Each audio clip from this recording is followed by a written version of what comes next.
তো hello guys, তো আজকে একটা ভিডিও বানাবার ইচ্ছে হলো। তো এই ভিডিওটা অনেকদিন আগে একবার দেখিয়েছিলাম, তো যারা দেখোনি তাদের জন্য আরেকবার বানাচ্ছি। একজন কমেন্ট করেছিল, তো ফ্যান্টম ডাইজেস্ট নম্বর 40-কে নিয়ে। তো এই গল্পটা কি ইন্দ্রজালে বেরিয়েছিল কিনা আমি জানি না, যদিও বেরিয়ে থাকে, আমি তো পড়িনি। কিন্তু আমার ছোটোবেলার প্রথম ফ্যান্টম বই ছিল এইটা। তখন 15 টাকা দিয়ে কিনেছিলাম, 1994 কি 5-এ হবে, ঠিক আছে। আমার জীবনে ফার্স্ট ফ্যান্টমকে আমি চিনলাম এই বইটা দিয়েছে। আর আমি আনন্দমেলাতে পড়েছি, আপনারাও পড়েছেন, হ্যাঁ, অনেক আনন্দমেলাও কালেকশন করেন। তো আমার এইটা জীবনে প্রথম গল্প, তো গল্পটা দেখাচ্ছি। গল্পটার নাম হচ্ছে ফ্যান্টম আর স্বর্গদানে গণ্ডগোল। এর মধ্যে আর একটা স্পেশাল গল্প আছে, যেটা অনেকে পড়েছেন কিনা জানি না। এটা গণ্ডগোলটা হচ্ছে, গল্পটা আমি ডিটেলস যাচ্ছি। এই স্বর্গদানে সব রকমের প্রাণী থাকে, বাঘ থেকে আরম্ভ করে সব এক জায়গায় থাকে। কিন্তু যখন খাদ্যের অভাব ঘটে তখনই এরা হিংস্র হয়ে ওঠে।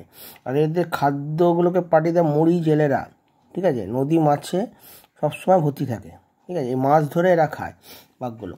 কিন্তু এমন একটা সময় আসে যেখানে মাছ পায় না, যার ফলে ঘাস ফাস খেয়ে থাকতো বাঘেরা, যার ফলে ওরা কিছুদিনের মধ্যেই হিংস্র হয়ে যায়। এই একটা কাহিনী, স্বর্গদানের গল্প। সত্য করে বললাম, তো আমি দেখাচ্ছি। এবার ফ্যান্টমকে ডাকা হয়েছে, আমি গল্পটা ছোট ছোট করেই বলছি। হ্যাঁ,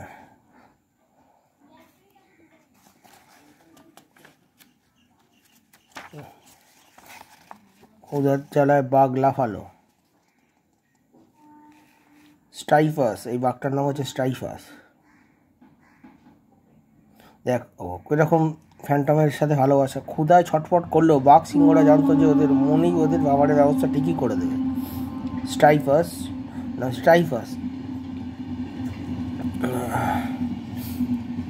এদের খাবার ঘাটতি কেন হলো? এক জাহাজ, সেই জাহাজে সব মাছ তুলে নিত, ঠিক আছে। সব মাছগুলো তুলে নিত, যার ফলে এই বাঘ সিংহরা খাবার পাচ্ছিল না। আর এখানে একটু পাথর টাইপের এরিয়া করে দেওয়া হয়েছে, যার ফলে এই দিকের মাছগুলো এদিকে যেতে পারতো না।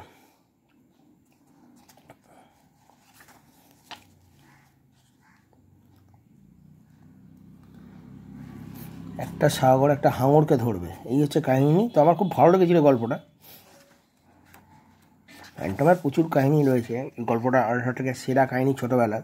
আমি যখনই পড়ি গল্পটা, মানে ভিডিও বানাই, তো আমার খুব ভালো লাগে। ছোটোবেলার কথাগুলো মনে পড়ে যায়, যে তখন ছিল কমিক্সের দুনিয়া, যে কমিক্স কেনার জন্য পাগল ছিল। কারণ মোবাইলের পেছনে দৌড়তাম না। তো আপনারা এই গল্পটা কীরকম পড়েছেন আপনি জানাবেন। এই হাঙরটাকে স্বীকার করবে, ঠিক আছে।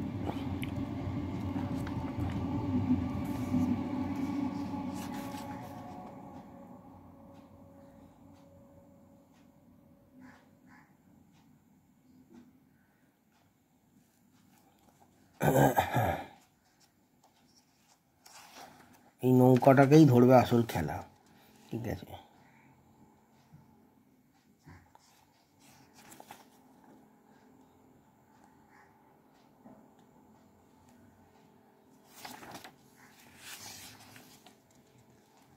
ছোট আকারে বইগুলো করতো, কিন্তু গল্পগুলো বেশ ভালো থাকতো। কিন্তু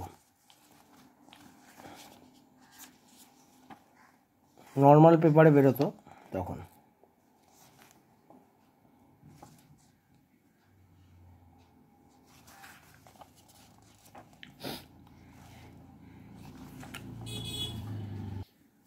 তো এই নৌকাতে ফ্যান্টম আক্রমণ করে, এবং ওতে কী আছে জানার জন্য, দেখার জন্য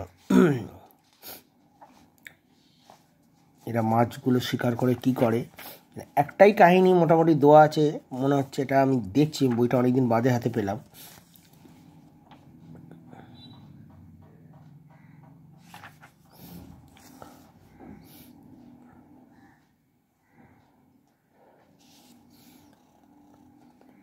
এরা আসলে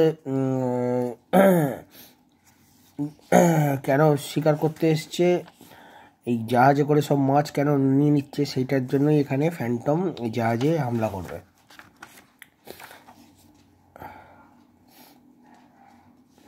দুটো ডলফিনের নাম হচ্ছে নেফারতিতি আর সলোমন, ফ্যান্টমের দুই সহচর। যাই হোক,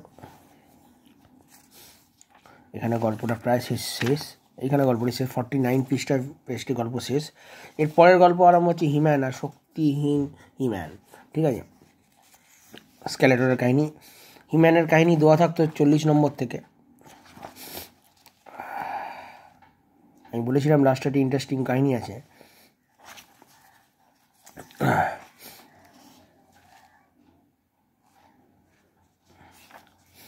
দুটো গল্প আছে, সানসেসের ধাঁধা আর এটা।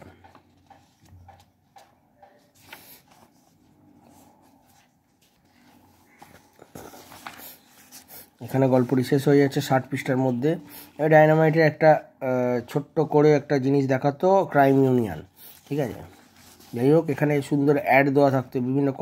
অগ্নিপুত্রকেও জানলাম এখান থেকে। তো অগ্নিপুত্রর আমার এখানে মিসিং আছে অনেক বই, যেগুলো আছে বলে দিই। জ্বলন্ত আগুন আছে, ব্ল্যাক বল আছে, বারমুন্ডা আছে, টম্যাঙ্গো আছে, আর কোনো বই নেই। বাকি বইগুলো আমার কাছে নেই, ঠিক আছে। তো জ্বলন্ত আগুনটা 2 কপি আছে, কেউ যদি লাগে এক্সচেঞ্জ করতে পারো।